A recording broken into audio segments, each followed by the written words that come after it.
I believe there's an enormous difference between knowledge and education, between information and education. See, there's a lot of imparting of wisdom, imparting of knowledge, and even intaking of information that's not exactly education, at least by the meaning of the term education. There's a whole lot of even propaganda and indoctrination and manipulation of understanding that is not education, at least not by the real meaning of the word education. And this leads to the ability to ambiguously use words that have a specific meaning, that have a specific targeted outcome, and yet because they're not used that way, the expectation of the outcome is changed. Let me use the word coach. While you're thinking about the word coach, I want you to ask yourself, what is a coach? When do I need one? What would I use them for? And should I be paying them or not? Welcome to Leading Leaders Podcast. 5-minute videos, 5 days a week.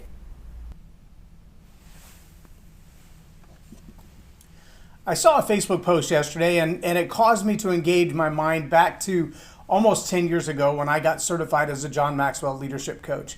And one of the things that I learned in that process was in order to be informed, educated, in the know, to have deeper understanding, to have a greater awareness, it takes commitment.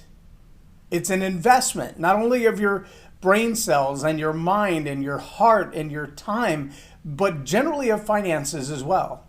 Because most people who've acquired that level of knowledge, that level of understanding, that level of education, if you will, generally don't waste their time just randomly throwing it out into the crowd for people to choose to use or not. In fact, most people who are engaged in the process of education and training and certifications and licensing and things of that nature, they get paid really well for what they do because they've spent so much time filling their mind, their hearts, and their lives with the understanding, both from a book sense and a practical application sense of what it is that they're talking about. Now, one of the questions around the concept of coaching comes to the question of, should a coach be free or not? And here's where the distinction comes in. I think the challenge for a lot of people is that the terms have been used interchangeably between a coach and a life coach, a coach and a professional coach, a coach and a mentor or a therapist or a counselor or a pastor or a teacher. And I honestly have to say, when I went into the concept of coaching as a person to become a coach, one of the things that struck me was that differentiation between the different categories of providing help for someone else to move from where they are to the next place.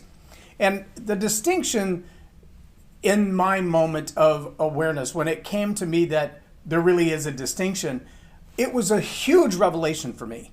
It was an understanding that I thought I had, that I could have told you the difference between these various things. But when Christian Simpson, who is a world-renowned coach, part of the International Coaching Federation from way back when, even before the IFC became its own entity, he was a part of that worldwide group of coaches, from what I understand. Now, he doesn't hold a specific title or certification with them, but he's been coaching longer than that and has been really busy in the world of coaching and seeing success in people's businesses and the change in their lives. So I challenge you just to Google Christian Simpson coach and find it. He's actually launching a new program at the first of the year that's absolutely free. You can get involved in it.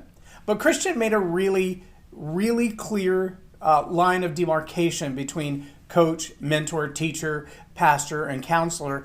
And with a single sentence or two, laid out some presuppositions that made a drastic difference for me. Now, before I lay those out for you to the best of my memory, so I'm going to paraphrase them the way that I've adopted them. They may not be exactly the way that Christian teaches it. So if you are a John Maxwell certified coach and you've heard this, feel free to lay out the correction in the comments. And I mean that honestly. I'm not looking for somebody to lambaste me who has their own opinion. I'm talking about other certified coaches, other John Maxwell coaches who've heard Christian say this. If I say it wrong, please correct me and put it in the comments. But before I say that, I want to say this. There are a lot of people who have their own pre-existing conditions and their own mind, their own thoughts, their own, this is what I think, opinion that has no basis in facts, no basis in education, no basis in actual history or learning, just an opinion. And their opinion alone has been so deeply impressed upon them because it's been reiterated and never challenged that their opinion has become a belief system, and that belief system drives them to the way that they understand. And that understanding is based on a false belief system, based on a corrupt opinion. And by corrupt, I don't mean that it's necessarily negative or illegal or anything like that. I only mean that it's an opinion based without all the facts involved. And that opinion then causes someone to continue down a road of saying, well, in my opinion, you don't know what you're doing. In my opinion, you're not qualified. In my opinion, you're not licensed or certified or whatever else. And you can't argue with somebody's opinion, right? If they think it stinks, it stinks. But the reality is when they're making a decision without the proper input, then their opinion is an unqualified opinion. My opinion of, let's say, databases is almost worthless. I do understand the basic premises of databases, but how to build one, how to reconstruct one, how to fix it when it's broken, not my forte. And I can help observe it as a third party. In fact, I have. You can ask guys like Shane Irwin, who built the tax database for Verizon for the barter department, how many times we went back through and I saw errors that had been made in the construction of the database, even though I'm not a database guy. Now, that is more in line with the true concept of coaching than it is mentoring, teaching, or training. I'm not a subject matter expert on databases. I don't even pretend to be. But I can spot errors and ask enough questions to cause somebody to go, oh, I know better than that. I messed that up myself. I could have fixed that. So here's what I loved about Christian Simpson's lines of demarcation, if you will. He said, a mentor is someone who's been down the road that you're going down. They know where the pitfalls are, where the landmines are, and they know how to help you walk through them. This is someone who's already been on the journey that you're either on now or you intend to be on. And so a mentor can help you walk down a road that you have not yet traversed because they have, and they've done it well, or they've done it successfully.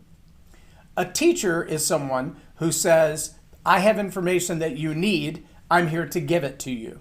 Now, the presupposition is that they have information you don't have. They have knowledge, they have education that you don't have. So the teacher is going to give that to you. The trainer says, I have information and knowledge and the skill to impart that to you. I am going to walk you through. And so they're almost the hybrid of the teacher and the mentor. I've been here, I've done that. I'm a subject matter expert. I'm going to show you how I did it, and I'm going to help you to rehearse it until you learn to master it. That's a trainer. The pastor or the counselor, the therapist, basically has the presupposition there's something wrong with you, whether you admit it or not, and I'm going to help you to fix it or to find it. I see there's something missing or something misunderstood, and I want to help you fix that. The coach, on the other hand, says, I believe that the best answer you're looking for is already inside you, and my only job is to draw that out of you through a series of curiosity-based questions.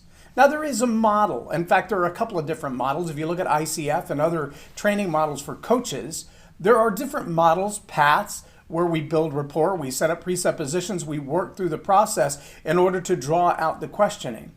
But there are oftentimes a coach who is asked to be a coach and a trainer and a teacher, depending on the relationship. I have clients who have hired me as a coach, but use me more as a trainer or a mentor. And by that I mean, I will coach them in certain areas, like telling their story as an example. How do we draw out the best part of your life into a story format that can be utilized to touch other people? But at the same time that I'm doing that, I'm answering questions from them directly from my own experience in social media, in creating videos, in building rapport, in standing on the stage, in writing a curriculum, in designing a PowerPoint or a direct mail campaign or a funnel. And those are not areas that they even have experience or knowledge in, so trying to draw that knowledge out of them would be near impossible. But the hybrid of that coach and mentor, that coach and trainer, is what most people experience because they hire a coach when they know they have a blind spot. They also hire someone they call a coach to walk them through a process they're unfamiliar with. Sometimes that coach has to be a subject matter expert in that arena. And that, I think, is where the challenge comes in. Because people will say, well, a mentor shouldn't charge you money. Well, some mentor relationships, you're not going to get into that relationship at all until you've made an investment. Because for them to invest their time in you, when they've spent so much time, effort, and dedication of their life to become as successful as they are, for them to set aside family time or business time or networking time or opportunity time to build your life, well, that's an inconclusive investment for them.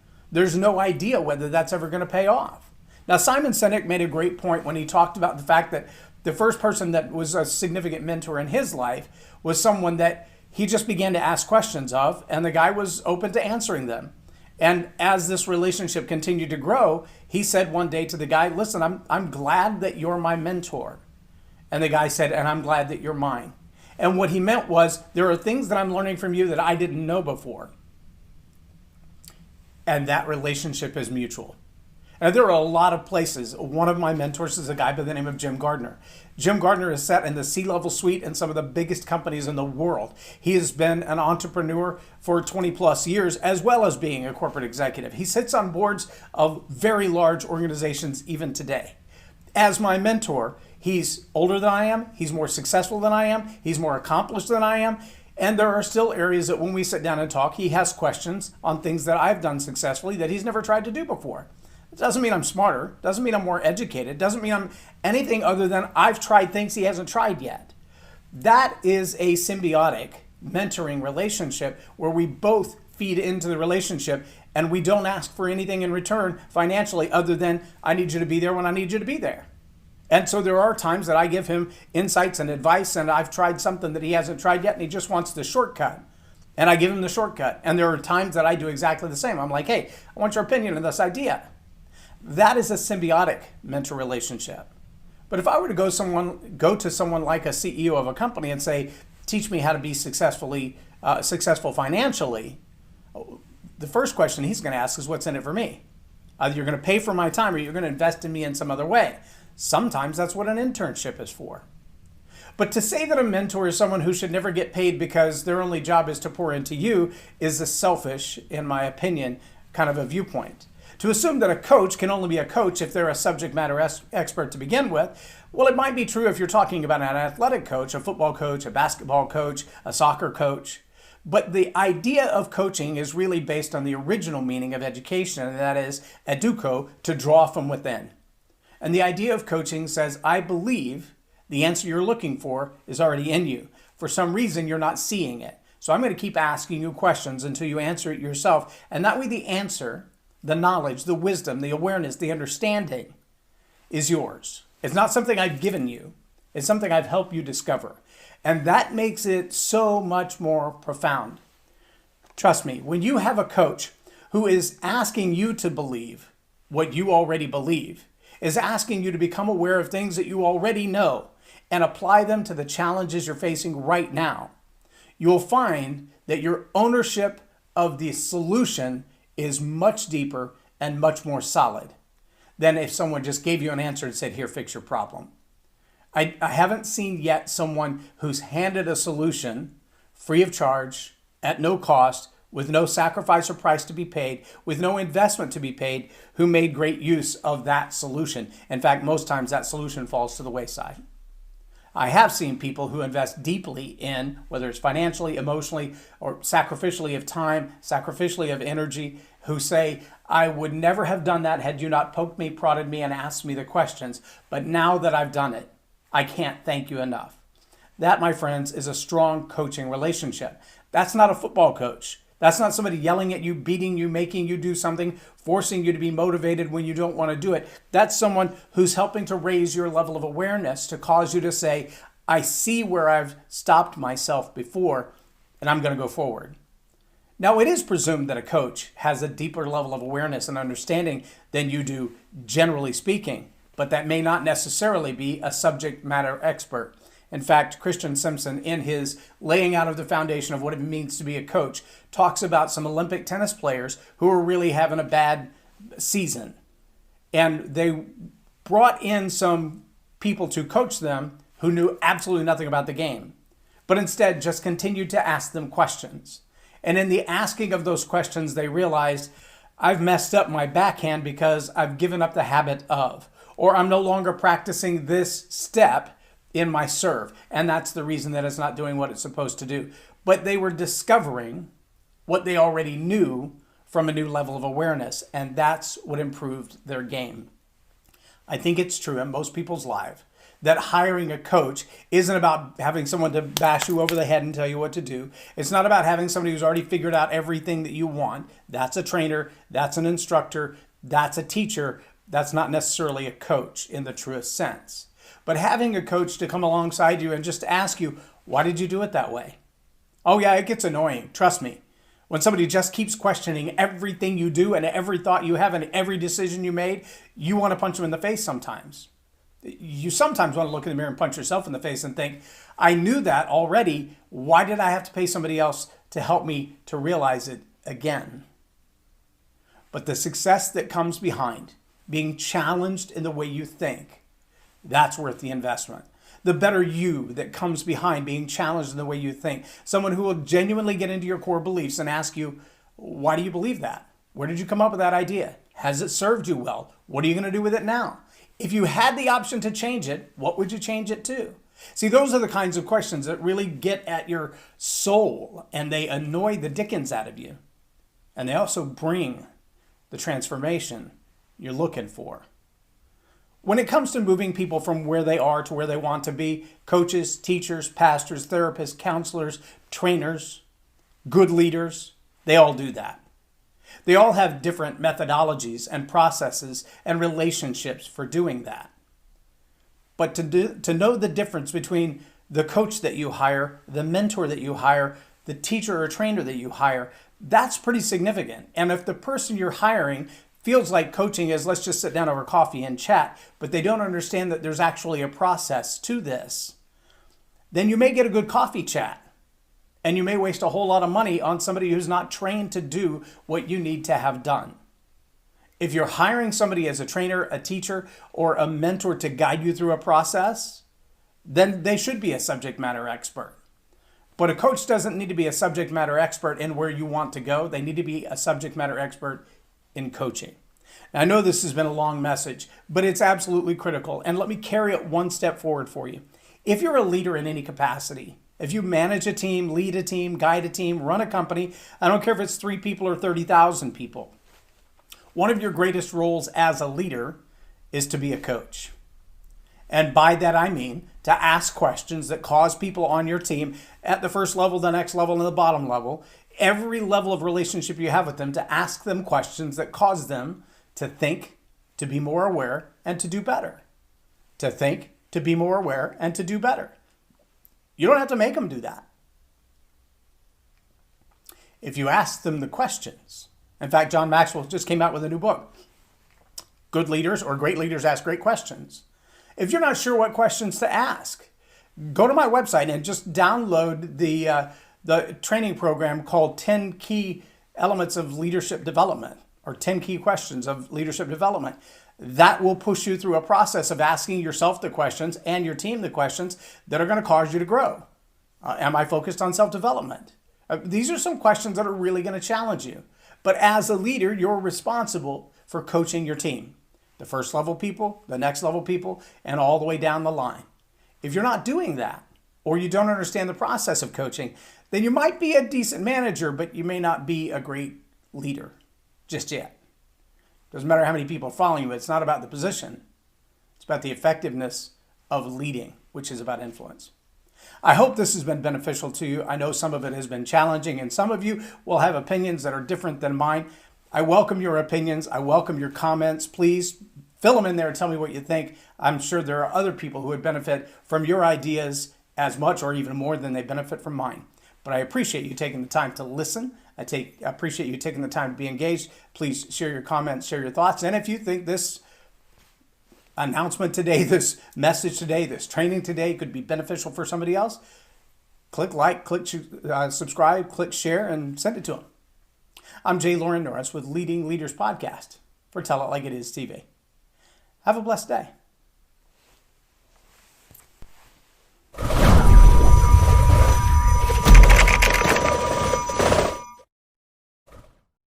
Subscribe now for our extensive video library of leadership lessons promoting faith, family, and freedom.